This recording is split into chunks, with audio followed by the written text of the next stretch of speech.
I'm Vin. I'm Sori. That's Booby. And Vita and Chip and Culpy. I think it was the big homie Cliff Burton's birthday yesterday. Oh, really? Sunday. I think Rachel sent me a link thingamajiggy. And so it was like, you know, it was something about Cliff, and anyway, I think it was his birthday yesterday. So, that being the case, some Metallica, The Call of Ktulu. I went to get the lyrics. And there are no lyrics because it's an instrumental. This is on the Ride the Lightning record, which is cool because I was like, oh man, if we do Metallica, I want to do some Ride the Lightning. So, oh, really? Yeah, because well, Ride the Lightning, Cliff was in the band at the time. Oh, okay. So, this was before he died, so shout out to the big homie. Alright, let's do it. Alright, go.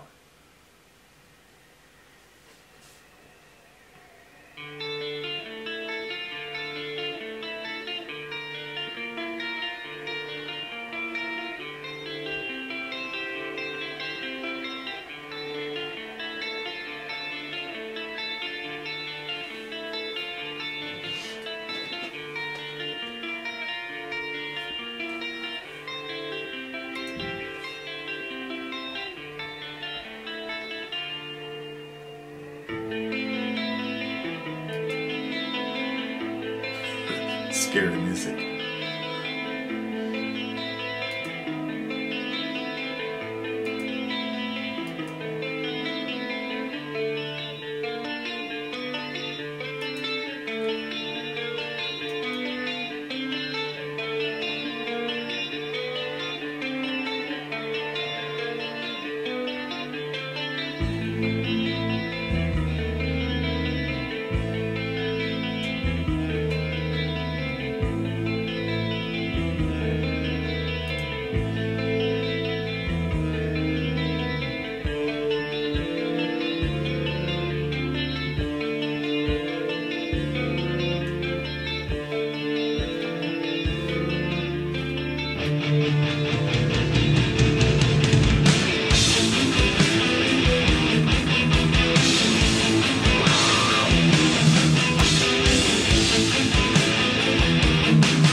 something else. I don't know if Orion could hear anything, but he was moving around like crazy during that song. When we were in the Alliance...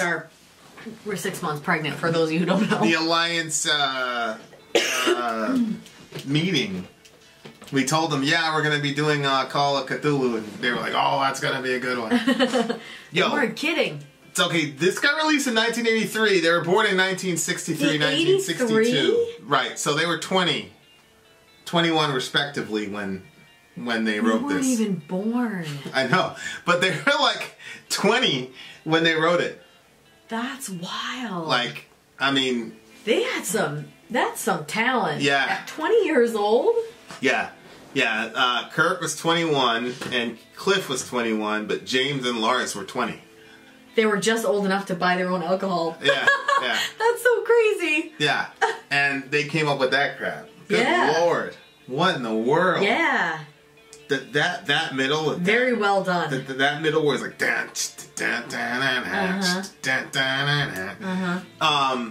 You know how I always talk about, like, you know, continuously changing, you know, rhythms and all that, like what prog does. Yep. Like, we just listened to that song and we didn't really like it that much because it had like 58,000 riffs in it. Yeah. But it's hilarious because this song was pretty close in, I mean, it's 8+ minutes. The other one was 11 minutes. But the everything blended into the other thing. Like, that's... I don't have a problem necessarily with a bunch of riffs all the time. What I have a problem with is, like, it's just like... You know, like when a kid's writing a story... Yeah, a kid's writing a story and it's like, oh, there's an evil witch and an evil queen or whatever, and then all of a sudden, like, oh, now we're off, he's an astronaut in space. It's like, wait a second, I thought we were over here. Yeah. I don't like it when bands, like, just cobble a bunch of riffs together. This one, it, like... Yeah. You are like loving the riffage and all that, and then you're like, wait a second, how did we get here? Because didn't it start off like this, you know, and then it just progressed. The way they progressed everything was like crazy. Yeah, it all flowed in together. Yeah, and it went from melodic to nice melodic to like foreboding melodic, like, yo, something bad's gonna happen. Like, I'm not really feeling this. To, you know, a lot of excitement. And then they repeated the riff again from the beginning, but they sped up the tempo. Yeah. It's just, like, a lot of really cool stuff that they did with the song. And it wasn't just a collection of music. It was just one piece of art. And one of the things I was thinking to myself was, like, if you're writing a song, James Hetfield is a primary lyric writer, I'm sure. If not sole. But I can see that... Like, okay, he's a prime lyric writer, so nobody has an opinion. But when you get 4 people and lyrics aren't on the table, so it's like, well, I'm the guitarist, I'm the bassist, I'm the drummer.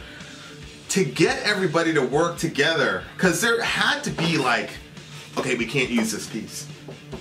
But then it's like, I'm the lead guitarist, how are you going to tell? Like, I just feel like being able to craft an instrumental, and that's why I think sometimes bands make those decisions to like cobble things together even though there isn't a transition. Yeah, you're probably right. Because I'm pretty certain that one guy just falls in love with a riff and believes that this should be there. It's gotta be there. Really, So I'm sure there were a whole bunch of ideas that were scrapped and you just had to say, okay, fine, for the good of the song, okay, let's scrap it. Yeah. You know what I mean? Like, and I think that's pretty hard to do, but then when you listen to the finished product, you're like, okay, I could have put this. There has to be give and take in when the bands work together. There's got to be some real, you know, or maybe there's times where you're just flowing with each other. Right. Where they're doing it and it's just like, people just know, and you just, I don't know, you just get some crazy inspiration, and all of you guys are just, but I think that that's the beauty of when they're all sitting in the same, they're like the jam sessions, and then that's where the, you know, some of the music comes out of jam sessions rather than, oh, one guy worked on his piece on the computer and sent it to you, then you worked in your studio, like to feel the vibe of your entire team. I bet you anything that's, because, you know, like I've said, like especially in the 80s, the level of talent that you had to be like, right out the gate. Yep. You had to be on a different level than anybody out on the street. Yeah. But I also think, like, before all the and I don't think technology is bad. I mean, we've done songs, you know, with just garage band and whatever. And so I don't think technology is necessarily bad. It's just, I think part of, like you said, like being in a band is like feeling the vibe, and somebody, oh, play that again. I was in a band for 2 seconds, you know, it was like, oh shit, play that again. Well, there's another level of talent when you're, if you do your part and you get to practice your part a bunch of times, like in GarageBand, you could stack them, you know? Right. So you could do your part, I could do my part, the other guy could do his part, and then you could stack them, and everybody gets to put their best. But if you don't have that technology, and instead everybody has to do their part now, and you have to do your part well because this is when it's getting recorded, you know what I mean? Like, there's a different level of talent that goes into that. But there's a lot of time, like I said, I was in a band for 2 minutes, and there was a specific like riff and progression that I was in love with. Yeah. And so I went, I'm like, guys, you gotta hear this. So the drummer came in, and I was like, all right, no, it was Noah actually. I was like, all right, play this. He was obviously the highest talent in the band. And so he's playing, and then I was playing my part, and I had practiced the entire night on it. Yeah. And then dude's brother came in, he was the other guitarist, and he was like, you could tell he just wanted to add his piece into something to, you know, because, but I don't think I'd have done anything different, because the drummer was he was really loving it. He's like, oh my God, was this original? Did you really do this? Da, da, da, da. And so there was like a ton of excitement, and then the other guy's like, well, I mean, you know, I got, and you know, we ended up figuring out, but there's a video of us out there somewhere, like jamming to that thing we did. I'm trying to find it. If you find it, you should put it. Yeah, but like, I just think that that's just an amazing accomplishment, like to be able to, and just all the different places that song went to, and yeah, I don't think so. I know that was this instrumental. I know for a fact Orion is a Master of Puppets instrumental. I don't know if Justice has one, and I don't know if Black Album has one. And I don't know if the first record has one, because they had Kill 'Em All. I mean, I don't know. So that's another thing we need to know. How many of these instrumentals does Metallica have? We're very good at them. Yeah, but what's mind-blowing is they're 20 years old. I was 20 years old actually when I was in that band, and I did not have the maturity at all. None of us did. And musically, forget it. Because the song isn't necessarily that complex musically, and complexity isn't the point. The point is creating something that is one, you know, tapestry. It's one, you know, that's the point. And people who don't, like, haven't even attempted to, don't realize how difficult that is. Now, I wouldn't even know where to start. Some music theorists are like, what do you mean? You just put the thing in a half step and you increase the tempo here, or you cut the chord in half and you arpeggiate here. And it's like to them it's easy, but to to most of us, like, somebody gave us, 5 days and said, you create a song for 8 minutes that's compelling, that has variation. Go ahead. That's really, really difficult. I can't. I made one song in my entire life, and it was very basic. I would have given it a 2 if I did my own review. You mean on guitar? Song. Yeah, and I had some lyrics, but it was all very. It's very hard when you work on something all night, and you it's like being a parent. You think that your kid is the best kid on the planet, or that they're the most intelligent, or whatever. Well, I didn't think my song was the best one on the planet. But that's how a lot of musicians are. It's like, what do you mean we're not going to use this on the song? Anyway, great song. What do you give it? A 9. This is a 10 for me. I thoroughly enjoyed this one, and I went to Genius. That's where we get all the lyrics. I'm like, there's no lyrics on this one. It's an instrumental. Oh, it was weird because I don't know why did this video say that it was a lyric video?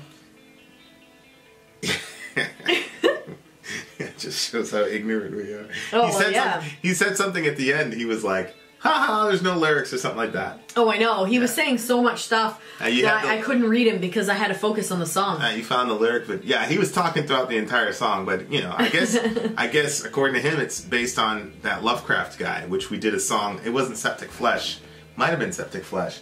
Did a song about Lovecraft, but anyway. All right, well there you are. There you have it. Vin out. Sori out. Gone.